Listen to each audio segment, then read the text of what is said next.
8वां अध्याय। दोहा। काली ने जब कर दिया चंड मुंड का नाश, सुनकर सेना का मरण हुआ निशुंभ उदास। तभी क्रोध करके बढ़ा आप आगे, इकट्ठे किए दैत्य जो रण से भागे। कुलों की कुलें असुरों की ली बुलाई, किया हुक्म अपना उन्हें तब सुनाई।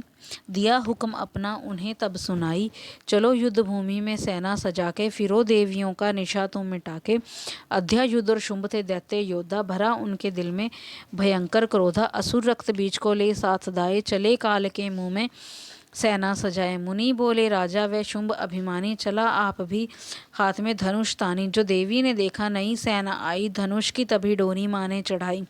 वह टंकार सुन गूंजा आकाश सारा, महाकाली ने साथ किलकार मारा। किया सिंह ने भी शब्द फिर भयंकर, आए देवता ब्रह्मा विष्णु व शंकर। हरि कंश से रूप देवी ने धारा, वह निज नाम से नाम उनका पुकारा।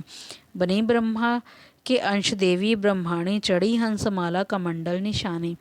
चढ़ी बैल त्रिशूल हाथों में लाई, शिवा शक्ति शंकर की जग में कहलाई। वह अम्बा बनी स्वामी कार्तिकी अंशी, चढ़ी गरुड़ आई जो थी विष्णु वंशी। वाराह अंश से रूप वाराही आई, वह नरसिंह ने नरसिंही कहलाई। ऐरावत चढ़ी इंद्र की शक्ति आई, महादेव जी तब ये आज्ञा सुनाई। सभी मिलके दैत्यों का संहार कर दो, सभी अपने अंशों का विस्तार कर दो। दोहा। इतना कहते ही हुआ भारी शब्द अपार, प्रकटी देवी चंडिका रूप भयानक धार। घोर शब्द से गर्ज कर कहा शंकर से जाओ, बनो दूत संदेश जे दैत्यों को पहुँचाओ। जीवित रहना चाहते हैं तो जा बसे पाताल, इंद्र को त्रिलोक का दें वह राज्य संभाल। नहीं तो आए युद्ध में तज जीवन की आस, इनके रक्त से बुझेगी महाकाली की प्यास। शिव को दूत बनाने से शिवदूती हुआ नाम, इस चंडी महामाया ने किया घोर संग्राम। दैत्यों ने शिव शंभू की ना मानी एक बात, एक ना बात, चले युद्ध करने सभी लेकर सेना साथ। आसुरी सेना ने तभी ली सब शक्तियां घेर, चले तीर तलवार तब हुई युद्ध की छेड़। दैत्यों पर सब देवियां करने लगी प्रहार, छिन्न भर में होने लगा असुर सेना संहार। दशों दिशाओं में मचा भयानक हाहाकार, नवदुर्गा का छा रहा था वहां तेज अपार। सुन काली की गर्जना हुए व्याकुल वीर, चंडी ने त्रिशूल से दिए कलेजे चीर। शिवदूती ने कर लिए भक्षण कई शरीर, अम्बा की तलवार ने कीने दैत्य अधीर। ये संग्राम देख गया दैत्य खीज, तभी युद्ध करने बढ़ा रक्त बीज। गधा जाते ही मारी बलशाली ने, चलाए कई बाण तब काली ने। लगे तीर सीने से वापस फिरे, रक्त बीज के रक्त कतरे गिरे। रुधिर दैत्य का जब जमी पर बहा, हुए प्रगट फिर दैत्य भी लाखा। फिर उनके रक्त कतरे जितने गिरे, उन्हीं से कई दैत्य पैदा हुए। ये बढ़ती हुई सेना देखी जभी तो घबरा गए देवता भी सभी, विकल हो गई जब सभी शक्तियां। तो चंडी ने महाकालिका से कहा, करो अपनी जीभा का विस्तार तुम, फैलाओ ये मुंह अपना एक बार तुम। मेरे शस्त्रों से लहू जो गिरे, वे धरती के बदले जुबां पर पड़े।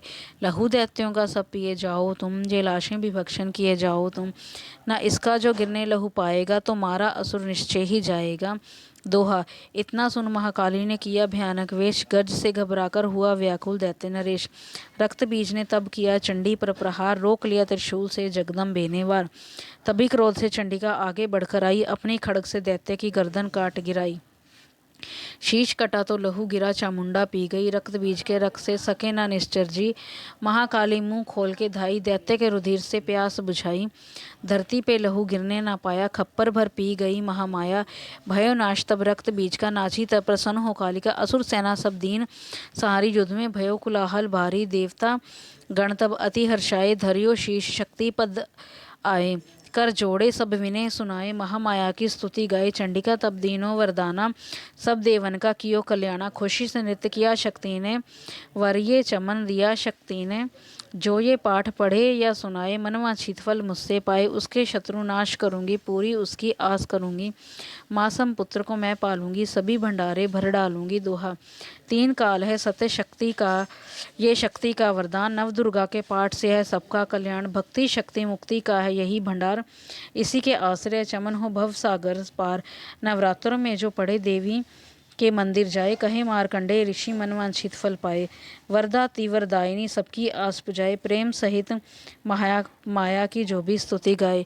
सिंह सवारी मैया की मन मंदिर जब जाएं, किसी भी संकट से पड़ा भक्त नहीं घबराए, किसी जगह भी शुद्ध हो पढ़े या पाठ सुनाए, चमन भवानी की कृपा उस पर ही हो जाए। नवदुर्गा के पाठ का 8वां ये अध्याय, निज दिन पढ़े जो प्रेम से शत्रु नाश हो जाए। जय माँ काली।